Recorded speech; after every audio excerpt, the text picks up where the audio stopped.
For years, Detectives Briggs and Calloway abused their badges, raiding homes under false pretenses, stealing from the people they swore to protect, brutalizing those who dared to question them. Then, one day, they stormed into the home of Darius Carter, a former Delta Force commander, after receiving a so-called tip about suspicious activity. He was unarmed, guilty of nothing, but that didn't matter. When Darius asserted his rights, they responded with force. Then, when he refused to stay down, they drew their weapons. But this time, they weren't dealing with a man who would break. Bloodied and cornered, Darius fought back, and when he escaped, they fired. They thought they could frame him, silence him, before the truth came out. They thought the department would bury the evidence, just as it always had. But this time, they picked the wrong man. Justice is coming, and it will be ruthless. Before we go any further, comment where in the world you are watching from, and make sure to subscribe.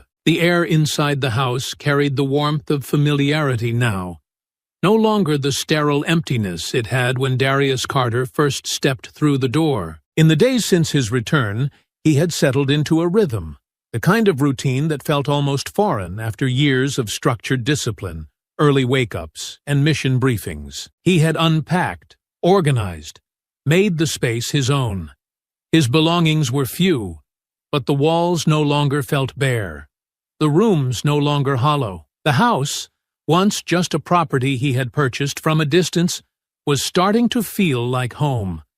The neighborhood had welcomed him back in full force. Friends had stopped by, family had checked in, and old comrades had made their appearances, some staying for long conversations, others dropping in for a few minutes before heading off. His aunt, Patricia, had come by with an entire week's worth of meals, claiming he wouldn't be eating military food under her watch. It had been a steady flow of faces, some expected, others showing up at random times throughout the day. At first, he had embraced it. He hadn't realized how much he had missed this. Normalcy, laughter, conversations that didn't revolve around tactical maneuvers or deployment schedules. But by the third or fourth day, he had started noticing the pattern. People coming and going, all well-meaning, all harmless. But to someone watching from the outside, it might look like something else entirely, and someone had been watching. Darius had seen the unmarked cars lingering at the end of the block, the slow drive-bys that weren't just casual passers-by. At first, he had brushed it off as coincidence, but by the third time, it was clear. They were watching his house, and now, they weren't just watching. There was a sharp knock at the door. Heavy, deliberate. The kind of knock that wasn't just announcing a presence, but demanding to be acknowledged. Darius exhaled slowly, setting down the glass of water he had been holding. He wasn't expecting company, and from the tone of that knock, whoever was on the other side wasn't here for a friendly visit. He made his way to the door, unlocking it, but not opening it fully, keeping a firm grip on the handle as he glanced outside. 2 officers stood on his porch, both white, both exuding the kind of presence that didn't need to be spoken aloud to be understood. They weren't here to ask questions. They had already made up their minds. One of them, the taller of the 2, shifted his stance slightly, arms loose at his sides in a way that suggested he was comfortable in his authority, in his control over the situation. His badge read, Briggs. The second, slightly shorter but stockier, had a permanent scowl set into his face, his eyes scanning Darius as if already searching for something incriminating. His badge read, Calloway. Evening, Briggs said, though there was nothing polite about it. You mind stepping outside for a minute? Darius didn't move.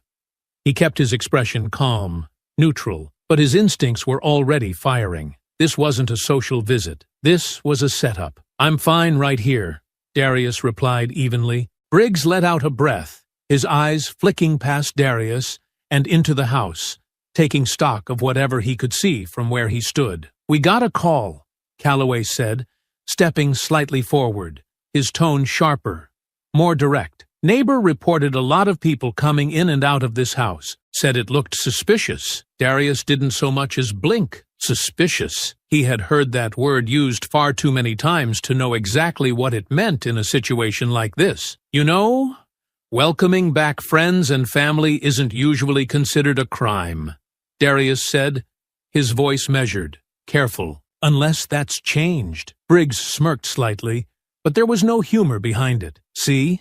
That's the thing, though. When folks start coming and going at all hours, sometimes it makes people nervous. And when people get nervous, we have to check things out. There it was. The justification, the pretense, the excuse wrapped in thinly veiled authority. They weren't here to check things out. They were here because they had already decided what they wanted to believe. Darius exhaled through his nose, his grip on the door tightening. Well, you checked. Now you see everything's fine. Briggs and Calloway exchanged glances, the kind of silent communication that spoke volumes. Calloway took another step forward. You mind if we come in? Darius didn't hesitate. Actually, yeah, I do. Briggs clicked his tongue, shaking his head as if Darius had just made the wrong choice. Come on now. Don't make this difficult, he said. Darius met his gaze, unflinching. I know my rights. You don't have a warrant. You're not coming in. Silence stretched between them, heavy, electric. Briggs and Calloway weren't used to being told no. Calloway's jaw tightened, his fingers twitching at his side. You got something to hide? Darius didn't react. He had seen this tactic before. The push, the provocation, the attempt to get him to react, to give them an excuse to escalate. I think we're done here, Darius said, beginning to push the door closed. But before he could shut it, Calloway shoved forward, slamming his shoulder against the door, forcing it open. Darius took a step back, his heart hammering, but he kept his hands open, kept himself in control. They were violating the law, and they knew it. But they also knew they could get away with it. Briggs stepped inside first, slow, deliberate, scanning the room like he had just been granted entry to a crime scene. Calloway followed, his hand drifting too close to his holster for it to be anything but a threat. Darius took a deep breath, steadying himself, keeping his stance strong. He had fought in war zones, had been surrounded by enemies, had faced down threats far greater than these two men. But this was different. This was home, and now it wasn't safe. Darius forced himself to breathe evenly, to keep his pulse steady, his expression unreadable as the two officers pushed their way into his home without a warrant, without permission, without hesitation. He had seen men like them before, overseas and stateside, men who carried power like a weapon, men who didn't see laws as rules, but as obstacles, things to sidestep when they felt like it, things to enforce only when it served them. Briggs walked in first, moving with the slow, deliberate confidence of someone who had done this before and never faced consequences for it. His gaze swept over the living room, taking in the neatly stacked boxes, the organized shelves, the folded blankets on the couch. Calloway was more obvious in his disdain, his eyes narrowing as if he were looking for something to justify the suspicion they had walked in with. Darius didn't move from where he stood, his feet planted firmly on the hardwood floor, his body still as he tracked their movements. He had spent years training his mind and body for combat situations, for hostile environments, for unpredictable enemies. This was different, but the same tension coiled in his muscles, the same readiness, the same awareness that one wrong move could change everything. You got a nice place, Briggs murmured, trailing a hand along the back of the couch as he walked past it, his fingers barely skimming the fabric. Real clean, real put together. Darius didn't respond. He wasn't going to entertain the performance, wasn't going to pretend this was anything but what it was, a power play, a show of dominance.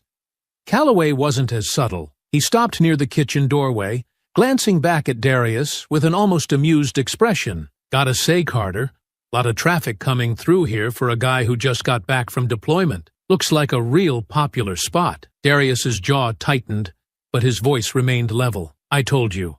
Friends, family, people welcoming me home. That's all. Briggs made a soft, thoughtful sound, as if he didn't quite believe it, as if the words alone weren't enough to satisfy him. Yeah, see? That's the part I keep circling back to. He turned, folding his arms across his chest, his head tilting slightly as he studied Darius the way a predator studies prey. A man like you, fresh back from overseas, suddenly setting up shop with all these people coming in and out. Now, I don't know about you, but that usually means one of two things. Either you're throwing the biggest damn welcome home party this town's ever seen, or you're selling something. Darius's grip tightened at his sides, his fingers curling into his palms before he forced them to relax. The accusation wasn't direct, but it didn't need to be. It was the kind of veiled statement designed to paint him as something he wasn't, the kind of implication that could turn suspicion into justification, that could turn an illegal entry into a full-blown raid. I'm not selling anything, Darius said, his voice quiet but sharp. I'm not doing anything illegal.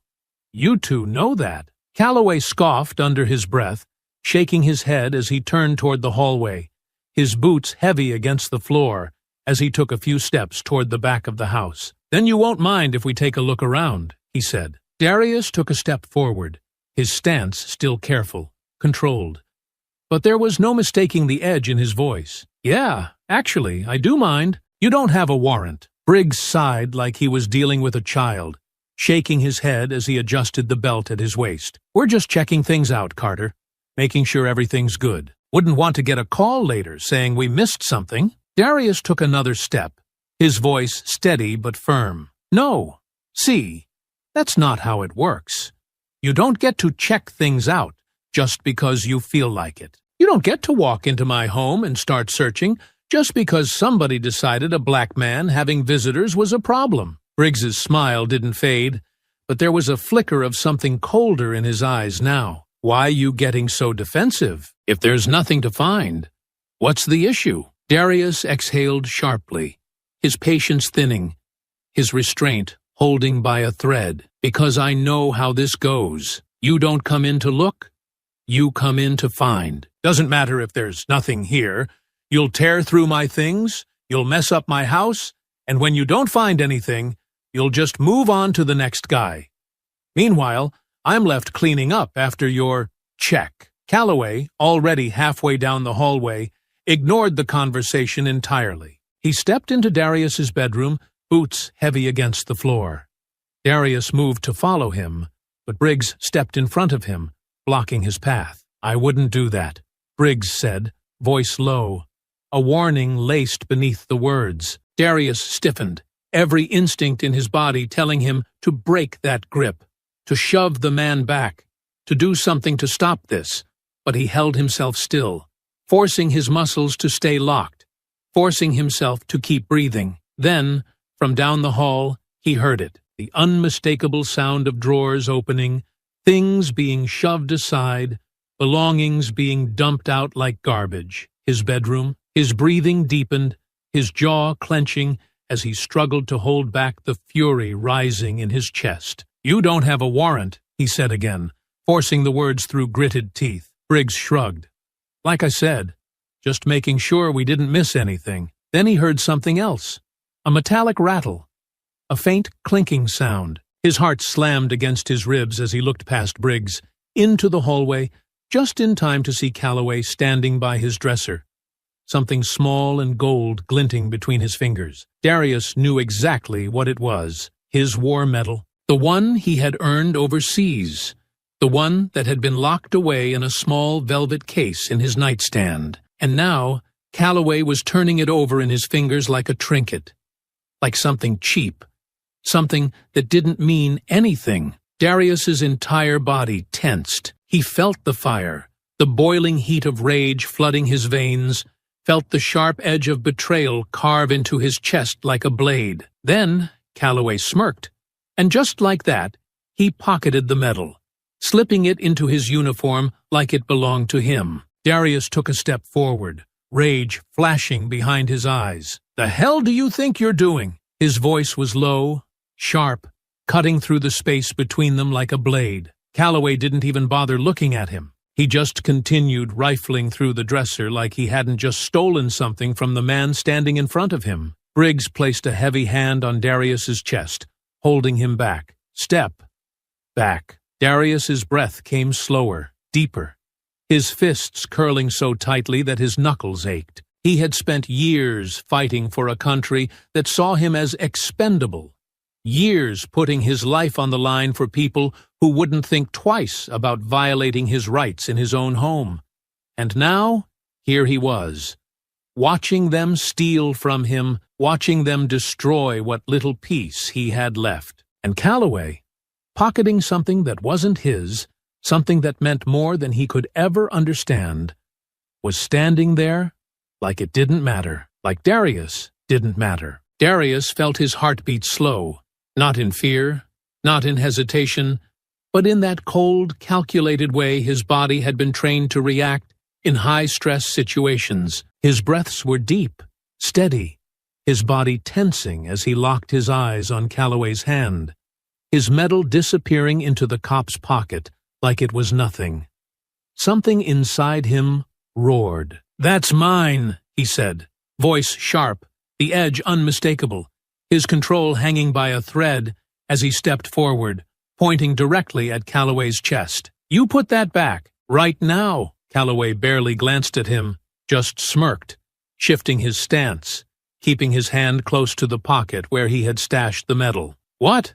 This?" He patted his pocket casually, tilting his head, feigning confusion. "Looks like a nice little keepsake. You sure it's yours?"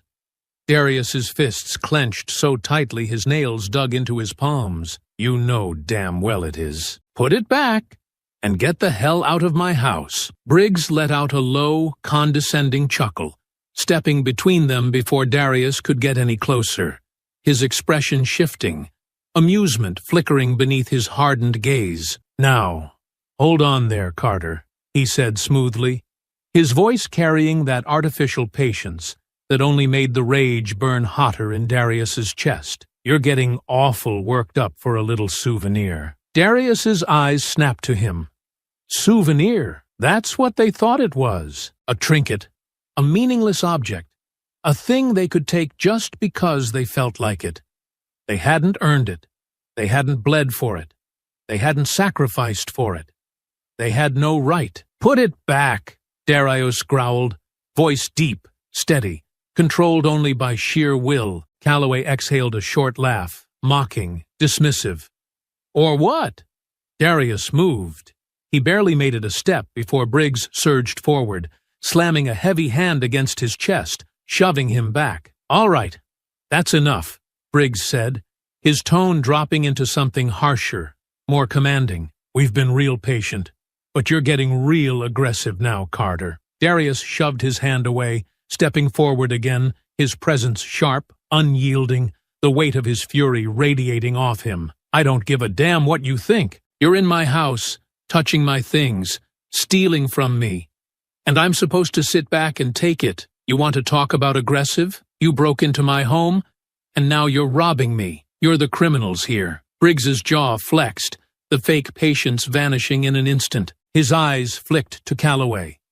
That was the signal. Before Darius could react, Calloway moved fast, reaching for his belt, the flash of the taser visible in the dim light of the room. Darius's instincts screamed. He barely had a second to brace before the twin prongs shot forward, striking him in the side of his ribs. The pain hit immediately, a searing jolt that ran through every nerve in his body, locking up his muscles for a split second. His breath caught, his back stiffening, his body threatening to crumple under the raw voltage coursing through his system. But he fought through it, through gritted teeth, through the fire in his veins, through the white-hot agony spreading across his chest. He had been trained for this. He had endured worse. His body had been pushed to its limits before. This would not break him. He took a breath, forced his muscles to move, his body overriding the current, pushing against the electric hold. And then he ripped the prongs out. Briggs barely had time to react before Darius lunged. He slammed into Briggs like a wrecking force, his shoulder driving straight into the officer's sternum, sending him staggering back. Calloway barely had time to register what was happening before Darius turned, a hard elbow driving into his jaw, snapping his head to the side. The fight erupted. Briggs recovered quickly, grabbing for his baton, swinging it toward Darius's ribs. Darius blocked the hit with his forearm, the impact rattling through his bones, but not slowing him. He moved fast, grabbing the baton mid-swing, twisting it out of Briggs's grip with practiced efficiency. Calloway, still reeling from the elbow to the jaw, lunged, trying to tackle him. Darius anticipated it, sidestepped at the last second, driving a knee into Calloway's gut before slamming him against the dresser. The cop grunted, gasping as the air was forced from his lungs. Briggs went for his gun. Darius saw the movement, the slight shift of his arm, the way his fingers instinctively went toward the holster. His training took over. Before the weapon could be drawn, Darius was on him, grabbing his wrist, twisting it with brutal precision, forcing the gun to stay holstered. He pivoted, using the momentum to slam Briggs against the wall, pinning him there with one arm as he delivered a crushing punch to his gut. Briggs coughed, doubling over. Calloway, still wheezing but recovering, reached for the taser again. Darius didn't let him. He spun, grabbing Calloway's wrist, yanking him forward before driving his forehead directly into the officer's nose.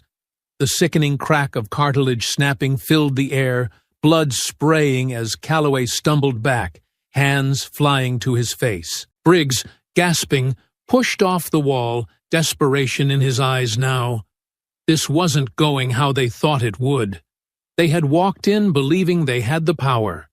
Now they were fighting for control. Darius wasn't going to give it back. Briggs lunged, swinging wild, but Darius was faster, smoother, his movements efficient, practiced, deadly.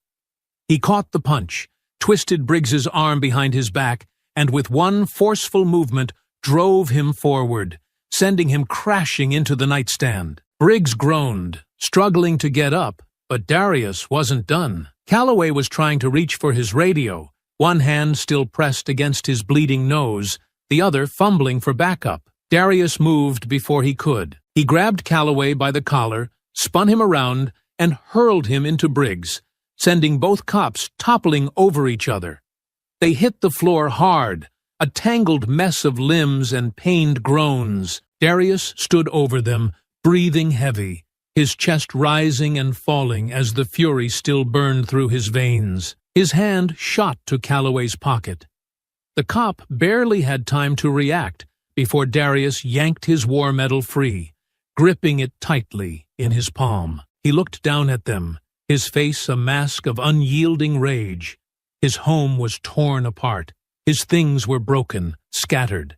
They had violated every inch of his space, crossed every line, and now they were lying on his floor, beaten, humiliated, scrambling to recover. They weren't done yet. Briggs's hand darted toward his belt, reaching for the radio, for the gun, for anything. Darius didn't wait to see what. He turned, bolted for the door. The moment he was in the hallway, he heard Briggs yell, voice hoarse, filled with raw hatred. "Get him!" Darius hit the ground running, his body moving on pure instinct, legs propelling him forward with the kind of speed that had been drilled into him over years of combat training. The walls of his house blurred past him, the broken remnants of his belongings forgotten in the urgency of escape. His pulse pounded in his ears, a steady, powerful drumbeat, keeping time with the heavy thud of his boots against the hardwood floor. He surged toward the door, shoulders low, every fiber of his being wired for survival. Behind him, he heard the frantic scuffling of the two officers scrambling to their feet, the guttural sound of Briggs cursing under his breath, the static crackle of a radio being fumbled with. Then, the gunshot, the sharp, deafening explosion of sound ripped through the air, the bullet tearing through the space where he had been only a second ago, splintering the door frame as he threw himself forward.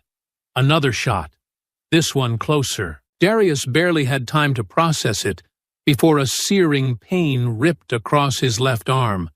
A sudden, fiery sensation that sent a jolt of white-hot agony slicing through his nerves. His body registered the impact before his mind did, his step faltering only slightly as his shoulder wrenched forward from the force of the grazing bullet. Blood bloomed along the sleeve of his shirt, soaking into the fabric, warm, slick.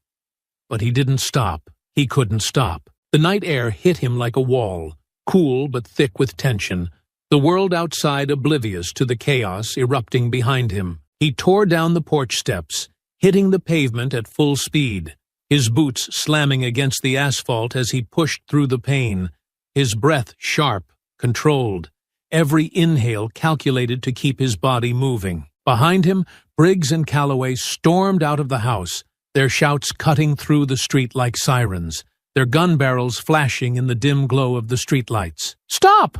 Get down!" Darius didn't stop, didn't even hesitate. The moment he slowed, the moment he gave them an opening, he was dead. He darted across the street, weaving between parked cars, his mind running calculations as quickly as his feet carried him, scanning for the best route, the best cover, the best way to disappear before they could call in backup and flood the neighborhood with more of them. A barking dog startled him as he sprinted past a chain-link fence, its growls deep and menacing, snapping at the air as he vaulted over the barrier without breaking stride. His wounded arm screamed in protest, but he gritted his teeth, forced himself to ignore the pain. Pain was secondary. Pain didn't matter. Not when he was being hunted. Another gunshot rang out. The pavement near his foot exploded, concrete shattering on impact. They were still firing, still trying to kill him. The realization settled in fully now. Not an arrest, not a takedown. They weren't trying to bring him in. They were trying to put him down. His lips pressed into a grim line, anger and adrenaline fusing into something colder, sharper. They had already broken into his home, brutalized him, stolen from him. That wasn't enough for them. Now, they wanted him dead. Another bullet tore through the air, whizzing past his head, close enough that he could feel the heat of its path before it embedded itself into the side of a rusted-out sedan parked near the curb. Darius veered right, cutting through a narrow alley, the tight walls of brick buildings closing in on him as his boots pounded against the damp asphalt. The city smelled different here, like oil and stale beer. Dumpsters lining the walls in uneven rows. Shadows swallowed him as he pushed deeper into the darkness, the distant hum of traffic growing louder the further he ran. He glanced back once, just once, long enough to see Briggs and Calloway skid to a stop at the alley's entrance, their silhouettes framed against the dim glow of the streetlights. Their guns were up, scanning, searching, but they weren't reckless enough to charge in blindly. They lost him, for now. Darius didn't slow, didn't allow himself the luxury of stopping, of catching his breath. He had minutes, maybe less, before they called for backup, before the streets were crawling with cops, before every squad car in the area had his name and face plastered across their radios. He needed a plan, needed to disappear, needed to find someone who could help him clear his name, before the entire force came bearing down on him. Darius kept moving, his breath coming in deep, controlled gulps as he cut through another alley, staying in the shadows, using the cover of the dimly lit streets to put as much distance between himself and the cops as possible. His arm throbbed, the heat of the bullet graze still searing against his skin.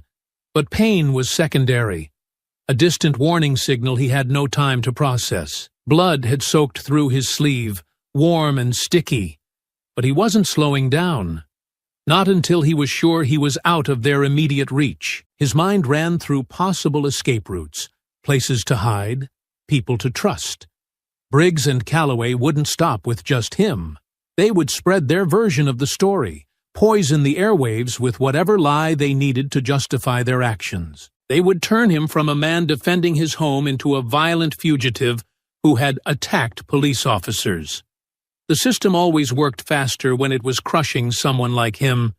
He needed to act before they locked the city down. The main road loomed ahead, neon signs flickering, streetlights buzzing, headlights flashing across intersections. He slowed his pace just enough to blend in, slipping into the flow of pedestrians, forcing his breathing to steady. A man covered in blood moving too quickly would draw attention, and right now, he couldn't afford any. A convenience store stood at the corner, its glass doors sliding open as people moved in and out. Darius ducked inside, his presence barely registering as he grabbed a cheap hoodie from a display near the entrance, paying in cash before slipping it over his head, pulling the hood low.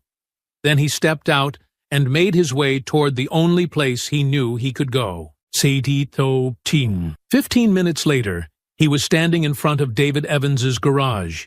The shop was closed for the night, its metal shutters pulled halfway down, the glow from the single overhead light casting long shadows against the cracked pavement. Darius knocked once, sharp and deliberate, then twice more. A long pause, then the sound of metal scraping against concrete, followed by the creak of the door lifting just enough for a familiar face to peer through. David's expression shifted instantly, from confusion to shock, to immediate, silent understanding. "Get inside," David said, yanking the door open wider.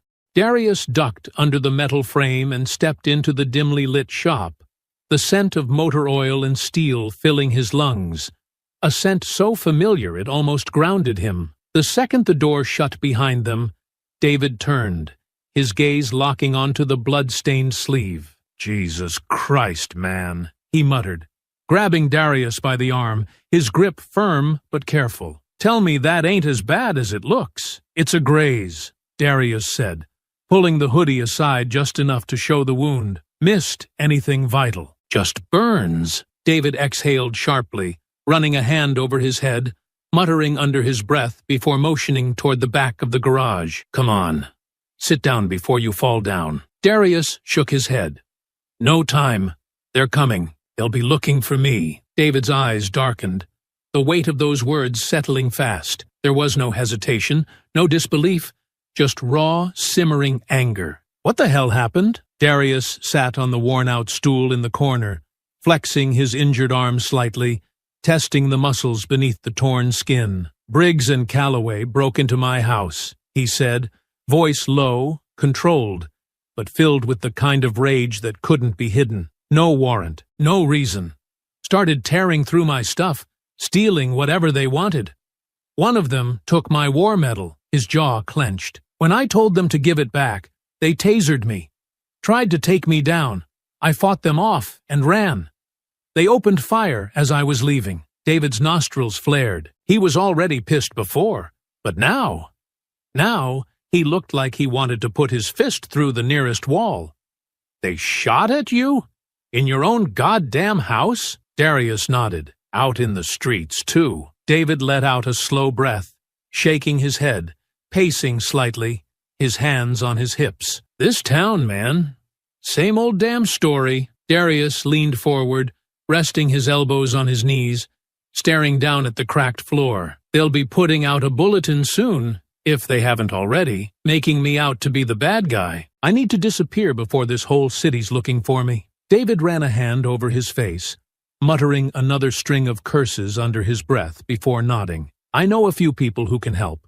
We can get you out of here, at least for the night, but you gotta be smart about this, D. You know they ain't gonna stop just 'cause you ran." Darius nodded. He knew. He had always known. The news hit fast. Within the hour, the entire neighborhood knew. Word spread quicker than any police bulletin. Darius Carter, former Delta Force, home from deployment, had been attacked in his own house by dirty cops and was now being hunted for fighting back. Some were furious, outraged. Others were afraid. And the ones who had been waiting for something like this to happen, the ones who had seen it play out before, knew exactly what came next. The older folks whispered warnings, advising their families to stay inside, to keep their heads down. "They'll make an example of him," they said. "They always do." Back at the garage, David had a burner phone pressed to his ear, pacing back and forth as he spoke in low, urgent tones. Darius sat on the edge of a workbench, wrapping a fresh bandage around his arm, his thoughts racing. "You gotta find Hayes," David said as soon as he hung up, turning to Darius with that same intense focus. "You know he's been trying to take those rats down for years. If anybody can help clear this up before they bury you in charges, it's him." Darius exhaled through his nose, considering. Detective Marcus Hayes, one of the only cops left in the department who wasn't rotten to the core. He'd had his eye on Briggs and Calloway for a while now,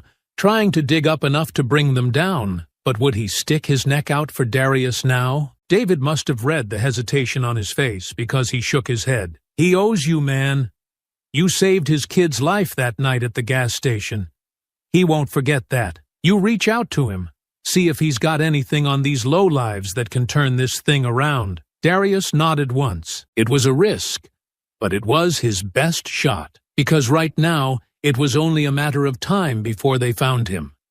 And if they did, there wouldn't be a second chance. Darius sat in the dimly lit garage, the weight of the situation settling in his chest like a slow-building fire, the kind that didn't rage uncontrollably, but burned steady and deep, refusing to be ignored. The bandage on his arm was tight, the pain manageable, but the adrenaline was starting to wear off, leaving behind something heavier, the realization that this wasn't just a fight anymore.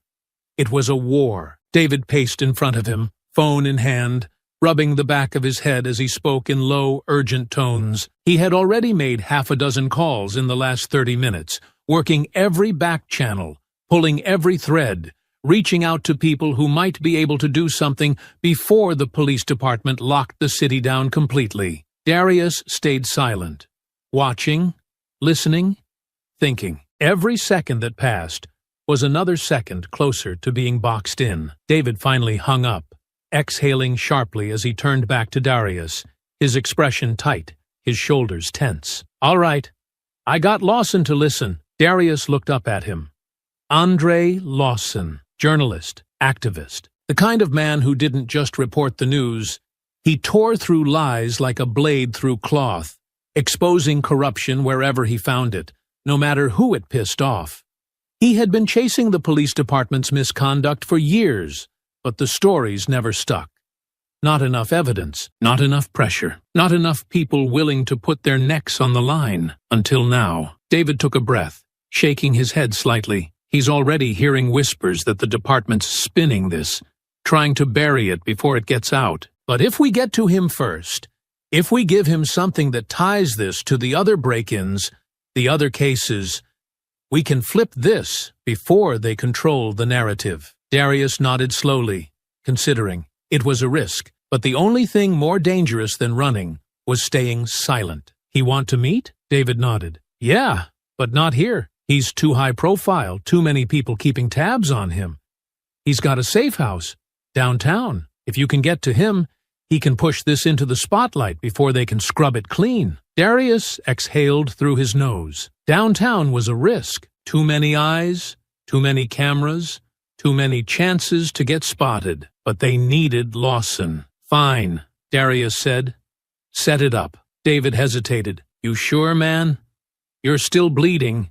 You're on every radio in the city right now, and those bastards got friends everywhere. This is a long way from safe." Darius pushed off the workbench, testing the strength in his arm. It hurt, but pain was just information. It told him he was alive.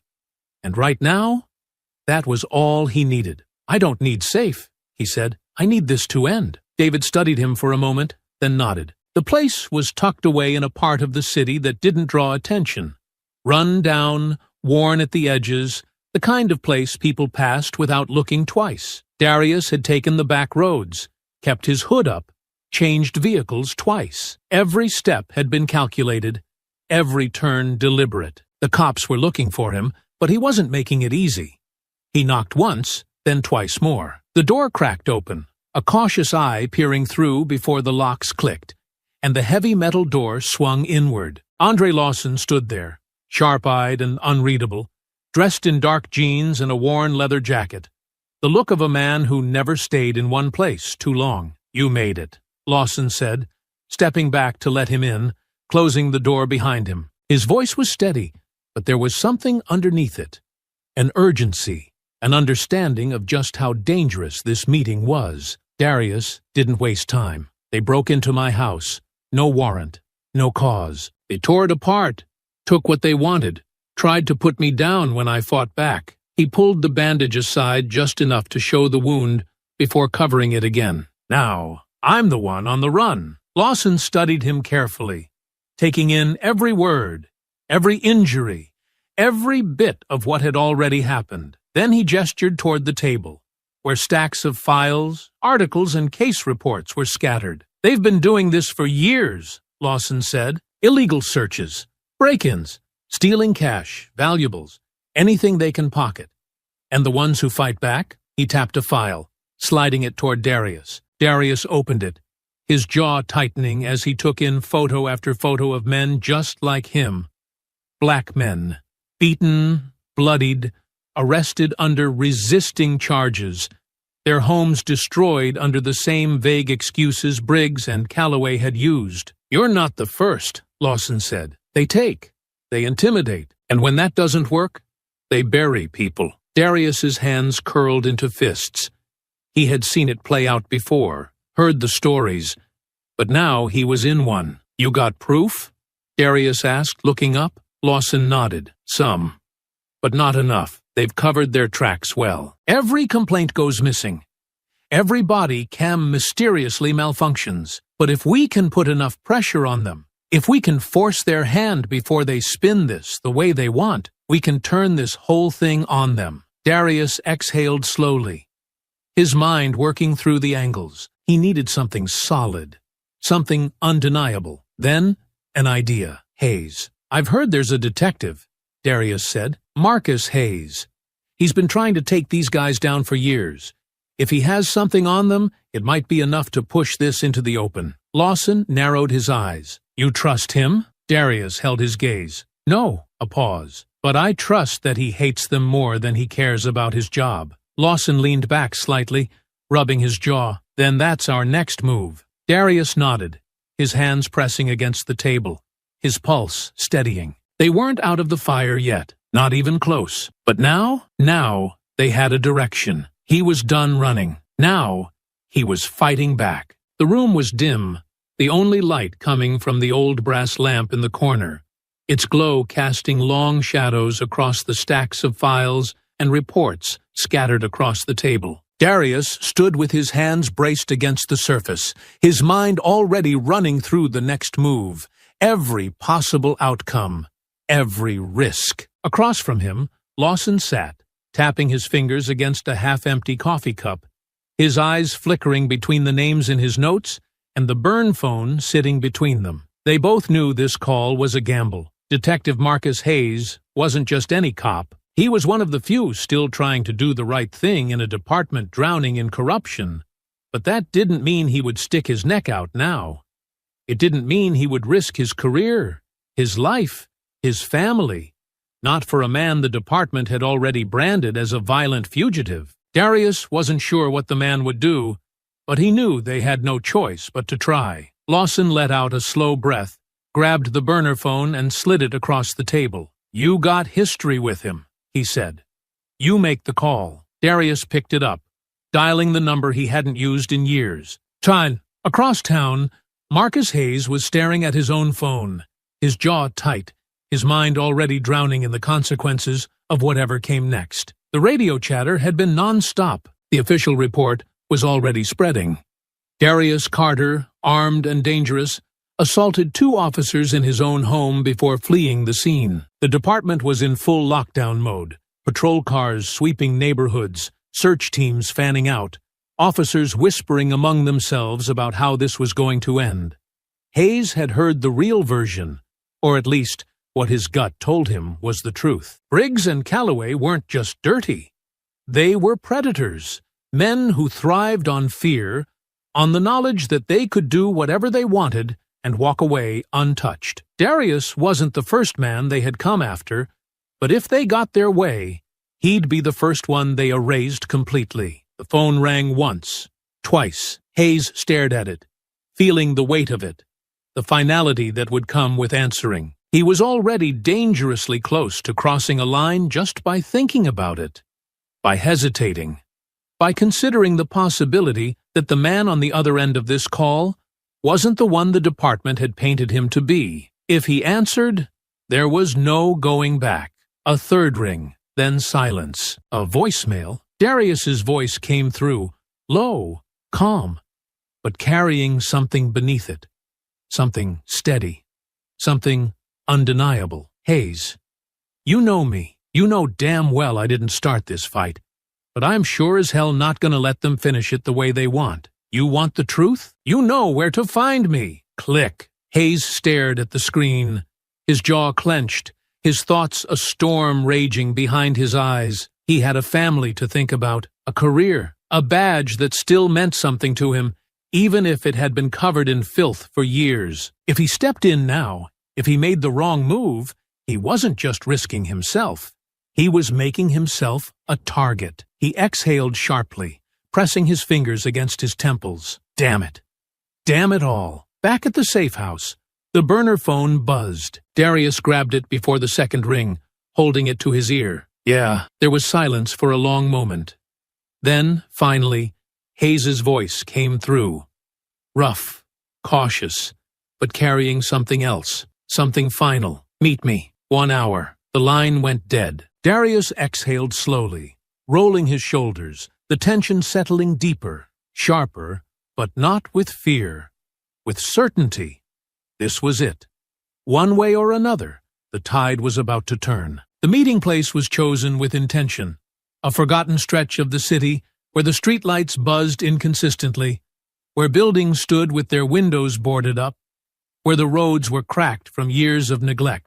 No cameras, no curious pedestrians, no witnesses if things went sideways. Darius stood near the alley's mouth, hood up, face shadowed, eyes sharp and scanning every angle. It was instinct, muscle memory, the kind of vigilance that never left men like him, men who had spent too many years watching for unseen threats. Lawson was beside him, his hands tucked in the pockets of his worn leather jacket, his gaze flicking between the empty lot and the distant hum of traffic. Then, finally, a black sedan pulled up, headlights off, rolling to a slow stop at the curb. For a few seconds, the car sat idle. Then the driver's side door creaked open, and Detective Marcus Hayes stepped out. The man moved like someone who knew he was being watched, like someone who had spent too many years surrounded by enemies, disguised as allies. His coat was pulled tight against the wind,